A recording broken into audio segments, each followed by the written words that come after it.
Kenapa nggak tangan-tangan? Kenapa nggak mata-mata? Karena mata, telinga, tangan, dan kaki dikendalikan oleh hati. Maka jagalah hati supaya jangan sampai sakit. Suami kepada istri, jaga hati. Berteman, bersahabat. Saya sampai detik ini, hati saya nggak pernah tersinggung, nggak pernah sakit hati. Demi Allah, wallahi, tallahi, billahi, nggak pernah Habib Muhammad bin Anis ini menyakiti hati saya, nggak pernah. Tapi badan saya, dan beliau ngomong langsung, sayang jangan bawa lagi ke hutan Ustaz Somad. Karena saya bawa beliau dari Pekanbaru jam 10 pagi sampai di hutan jam 2 malam.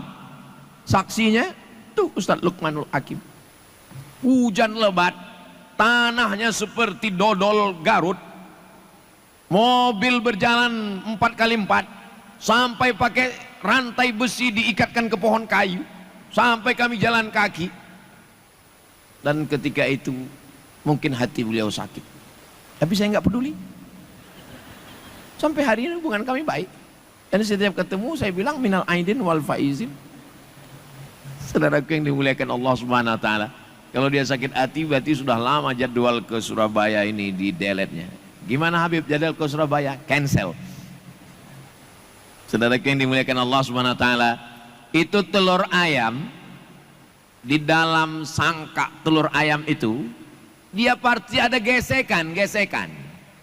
Makanya kata orang Melayu dalam pepatahnya, sedangkan telur ayam di dalam sangkanya ada gesekan, apalagi hati manusia. Kalau pisau mengenai tubuh, luka bisa diobat. Sembilu paling tajam bambu kena luka, ada obatnya. Tapi kalau sudah hati terasa sakit, saya sudah maafkan dia Pak Ustadz. Idul Fitri ini kamu maafkan, saya maafkan dia Pak Ustadz. Sudah ketemu 7 turunan nggak mau Pak Ustadz. Berkesan di dalam hati. Nah, inilah yang paling sulit kita menghilangkannya. Ustadz Somad sudah bisa berproses. Saya ketika tawaf, 1 putaran untuk ayah, 1 putaran untuk ibu, 1 putaran untuk istri, 1 putaran untuk saudara, 1 putaran untuk anak. Ada 1 putaran khusus saya pejamkan mata, saya membayangkan orang-orang yang menyakiti hati saya, mendoakan dia. Tapi beratnya luar biasa. Ustadz bisa mutar pejam mata, ya kan kanan kiri kan ada yang megang. Saya coba untuk menghilangkan sakit hati saya. Saat putaran yang ke-7 itu khusus untuk orang-orang yang menyakiti.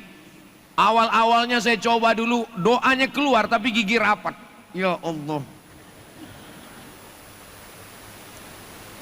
Saya insya Allah kalau disuruh malam bangun sholat saya sanggup.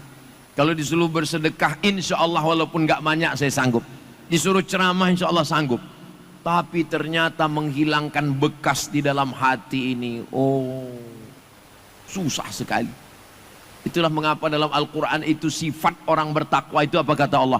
Wal afina anin nas. Afin. Afin itu diambil dari kata afa ya'fu afwan ma'fuun. Maaf itu diambil dari bahasa Arab. Afa ya'fu. Kita berjalan di pinggir pantai, kaki kita nginjak pasir. Ketika kaki kita nginjak pasir ada bekasnya kan?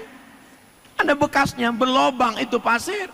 Tapi begitu datang ombak air, turun ke bawah, maka seakan-akan pasir itu tidak pernah terinjak sama sekali. Itulah makna afa ya'fu. Menceramahkannya mudah, ngomongnya mudah. Tapi mengalaminya berat bro. Ini berat, biar aku aja.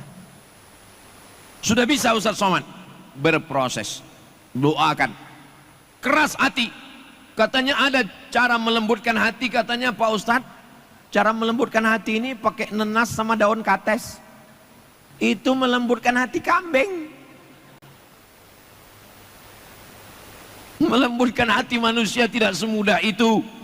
Karena hati manusia ini keras, lebih keras daripada batu. Maka kita selalu berharap, berdoa kepada Allah. Makanya saya kalau ketemu dengan Habib, ketemu dengan Kiai, selalu saya minta doa. Doakan saya Habib, doakan saya Kiai, supaya Allah melembutkan hati saya, supaya Allah menghilangkan semuanya. Kadang-kadang saya sudah berusaha untuk melupakan. Ustadz, ada yang mau datang, silakan. Ini katanya nanti mau datang jam sekian, silakan. Setelah datang, foto. Setelah foto, pulang, update status, di screenshot sama orang. Ustadz, inilah yang ngejek-ngejek kamu dulu. Kadang kita udah melupakan, ada yang mengingatkan. Ketika kita tanya, kenapa kamu ingatkan saya? Dalam rangka watawasau bil haq. Saudaraku yang dimuliakan Allah Subhanahu wa taala. Makanya kata Nabi, la yadkhulul jannah, tidak masuk surga namam, orang yang bawa omongan si A tentang si B lalu dibagikan. Ustadz, ada yang mau datang, silakan. Ini katanya nanti mau datang jam sekian, silakan. Setelah datang, foto.